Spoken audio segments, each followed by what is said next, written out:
once a cheeky little monkey, his name was David Mowgli Day. He lived in a cottage on Honeycomb Hill, where he loved to potter and play. His name was David Mowgli Day. Once upon a time, long, long ago, way back in the year 1982, there lived an old lady called Matilda Postlethwaite. She was 67 years old and dwelled in a tumble-down cottage in the remote village of Nibley Knowe, which was situated at the foot of Honeycomb Hill. Matilda had never married, and due to her shy demeanour, had very few friends. Her saving grace was her pet monkey, an unknown breed called David Mowgli Day. This cheeky monkey had been gifted to Matilda by her dying grandfather, who had made her promise to look after him at all times. Over the years, the monkey had developed perfect English, for Matilda was unique, educated, and devoted to this cheeky little chap. Each day she cooked them both excellent gourmet meals, David's favourite being steak Diane, usually followed by his favourite dessert of Knickerbocker glory. One glorious day, during a picnic on Honeycomb Hill, David made a startling announcement.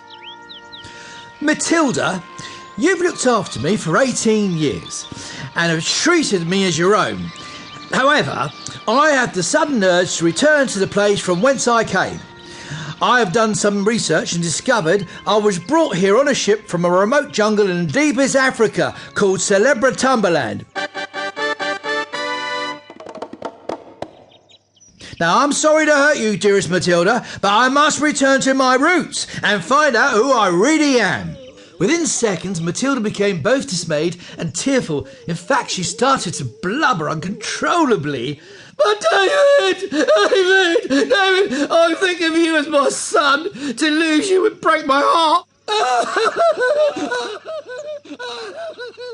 But alas, David was adamant that he needed to discover his roots.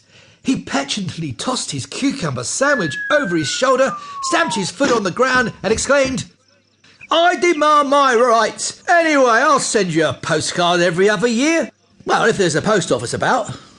As Matilda and David trundled back to the tumble-down cottage, she tearfully recalled an old book her grandfather had left her entitled The Jungle Book Guide to Cheeky Monkeys.